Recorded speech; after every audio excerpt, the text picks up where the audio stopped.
Hello నమస్తే welcome to YoYo Cine Talkies. Star heroine Samantha ప్రస్తుతం Bollywood పై focus పెట్టింది. అక్కడే ఎక్కువగా సందడి చేస్తుంది. అలాగే ఆమె ఇటీవల సెటిల్ హనీ బనీ అనే సిరీస్ చేసింది.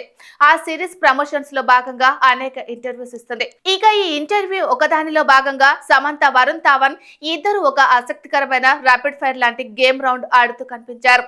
ఈ సందర్భంగా వరుణ్ ధావన్ సమంతను మీకు ఏదైనా విషయం మీద అనవసరంగా ఖర్చు పెట్టాను అనిపించిందా అంటే వెంటనే ఆమె తడుముకోకుండా నా ఎక్స్ కి ఇచ్చిన ఎక్స్పెన్సివ్ గిఫ్ట్ల విషయంలో అనవసరంగా ఖర్చు పెట్టానని అనిపించింది అంటూ కామెంట్ చేసింది. అయితే సమంత చేసిన వ్యాఖ్యల మీద ఇప్పుడు మిశ్రమ స్పందన వస్తుంది. కొంతమంది ఈ విషయంలో సమంతకి అనుకూలంగా కామెంట్ చేస్తుంటే మరికొంతమంది మాత్రం ఆమెకు వ్యతిరేకంగా కామెంట్ చేస్తున్నారు. ముఖ్యంగా నాగ చైతన్య బ్రేకప్ నుంచి ఆమె ఇంకా బయట వచ్చినట్లు కనిపించడం లేదని, ఆయన మరో పెళ్లి చేసుకోవడానికి సిద్ధమవుతున్న నేపథ్యంలో తన ఆవేదన ఇలా వ్యక్తం చేస్తుంది అంటూ కొందరు కామెంట్ చేస్తున్నారు.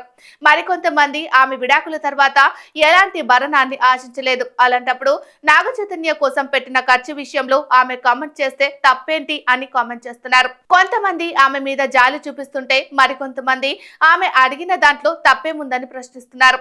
మొత్తం మీద సమంత చేసిన వ్యాఖ్యలు ఇప్పుడు కొత్త చర్చకు దారితీస్తున్నాయని చెప్పక తప్పదు.